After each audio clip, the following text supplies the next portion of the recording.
Hey guys, my name's Drew Alexander. Welcome to my shop. Today I'm going to talk about something that, as a beginner blacksmith, if you're just getting started in the blacksmithing business, you need to be aware of when it comes to sales.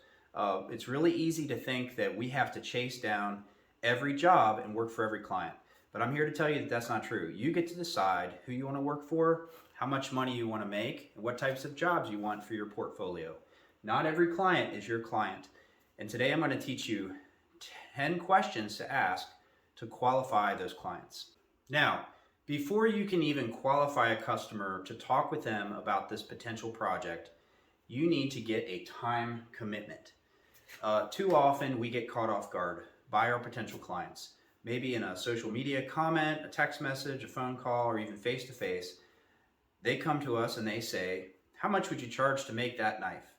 How much would you charge to do thus and so? The first thing you need to do is say, hey, that sounds like a cool project. I might be interested in helping you with that. But we're going to need about 10 to 15 minutes to sit down and really focus on this project and talk about it. So could we set an appointment for, say, tomorrow at 10 a.m.? You need to slow them down. You need to take charge of the conversation and set an appointment asking for that time commitment. Okay, the first question that you need to ask when you sit down for this appointment with your potential client is you need to ask them for their contact info. This is very important because it will weed out people that aren't really interested. If somebody's not willing to give you their name, their phone number, and their email address, then they're not going to be easy to work with. If they say, I don't really want to give out my phone number, I don't want to give out my email address, then just say, okay, I can't help you. If they're not going to give you something as simple as their contact info, then they're probably going to be difficult the whole way through the process. The second thing that you want to ask when you're qualifying a potential customer is, are there other parties involved? It's very important that you figure out who the decision maker is. If you're talking to the husband and the decision maker is actually the wife or the partner in the situation, then you might waste 20 minutes of their time and of your time talking about things that really, they're going to go home and their partner's going to say, that's not really what I want. Let's say you're designing a kitchen table and the wife has an idea that she wants a farmhouse table and the husband wants, something else. Well, they need to be on the same page. So if they're not the decision maker, you're going to waste your time in the appointment. Ask them if there's other parties involved. Ask them if they're the decision maker. And if they say, well, I might want to bounce some things off of my partner or my spouse, say, why don't we do a three-way call, bring them into the conversation, and that way we don't have to do this twice. The third question that you need to ask is why. You need to ask some deep dive discovery questions as to why your potential client wants what it is they're asking for. Let's go back to the kitchen table example. If somebody comes to you and they say, we want a new kitchen table, ask them why. Maybe it's because their old one is too small. Maybe they like to entertain and they'd like a longer table to be able to fit guests around, or maybe they've had some more children. Or maybe it's because they've recently moved and they left their old table behind and they actually liked their old table, so you need to get photographs or have them explain what their old table looked like so that you can make something similar. You need to ask why so that you can get to the root and discover what's driving them to make this decision. The fourth question that you should ask when you're qualifying a potential client is you need to establish what their values are and make sure that their values align with yours. Why did you decide to come have me do this project for you? Why didn't you buy it online? Why didn't you go to such and such other person to get this done?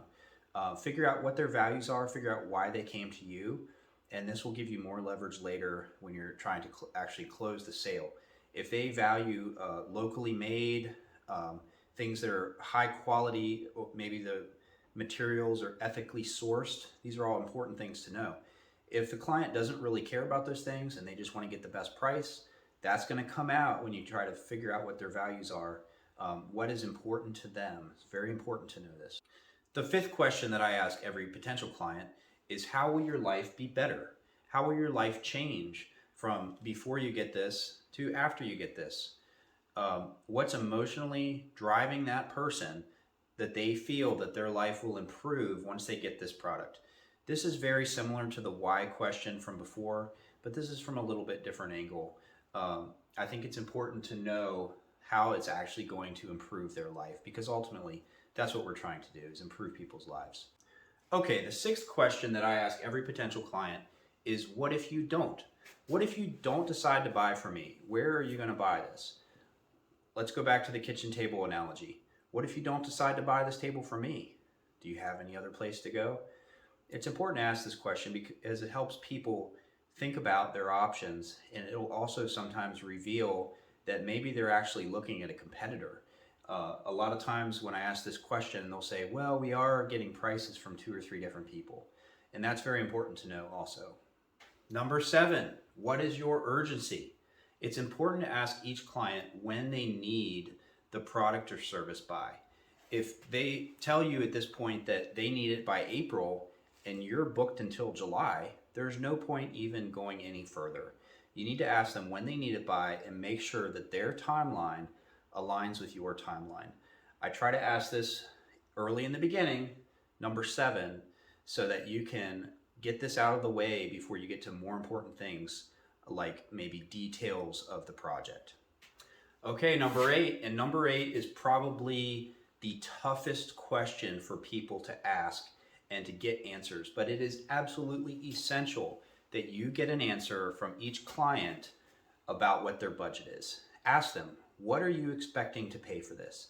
And I guarantee you, people will not tell you right offhand. Let's go back to the kitchen table analogy. I ask a client, what are you expecting to pay for this table? They'll say something like, well, we'll wait and see where the price comes in and let you tell us before we, divulge what our budget is. They're scared that you're going to take advantage of them. And I get it. I mean, I buy things too. But you really need to know, it's extremely important to get some idea of where their budget is. Let me give you an example that happened recently. A client contacted me to do some custom ornamental ironwork. And one of the first things that they asked is if I could come to their house and look at the project, where it was going to be, so that I could get an idea of the surrounding context of where this ironwork was going to go. Now, if I had gone to their house at this point, I could have spent a half a day, okay? But I asked them their budget first. They didn't want to give it to me. But I pushed harder. I said, I need to know a budget. Their budget ended up being about $600 for a project that was going to be starting at $3,000. So there was no way that I could help them reach their $600 budget when it was a $3,000 project. If I had driven to their house, spent a half a day, I would have wasted their time and I would have wasted mine. Now, oftentimes you can trick people into giving you their budget by giving them some ranges or some what ifs. You might say something like, were you thinking less than 10,000, less than 5,000, less than 3,000, less than 1,000? At this point, they might interrupt you and say, well, definitely less than 3,000.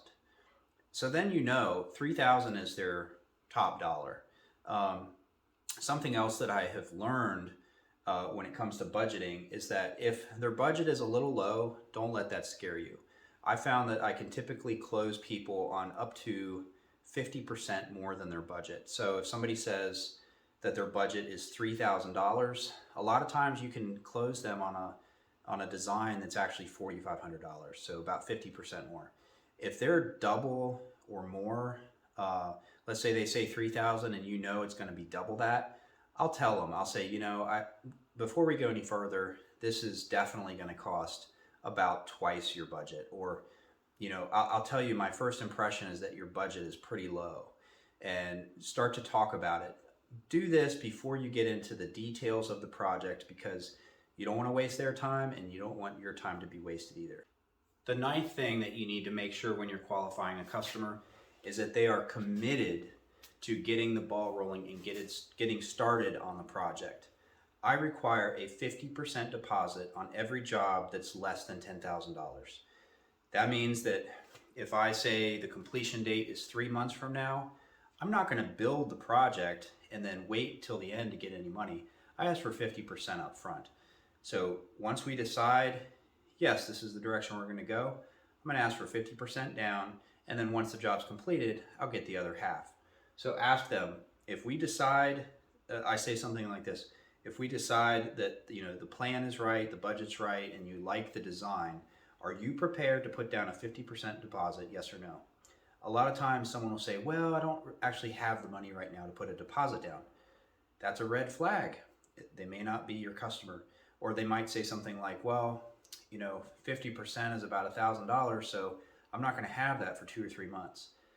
That's going to change the whole timeline of the job, and that's very important to discover. So ask them if they're committed to put a 50% deposit down.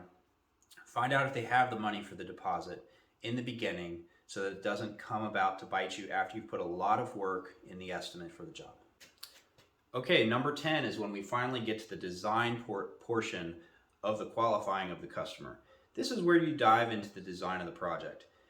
What are the vibes that you want this item to give off? What style are you looking for? What materials do you want it to be made of? What are the dimensions that it has to fit? This is where you get into the design and you actually start talking about the project. Too often clients want to talk about this portion at the very beginning when really you need to qualify them with steps 1 through 9. I hope you found this video helpful. Please look out for my next video. If you like content like this, I plan to share many more.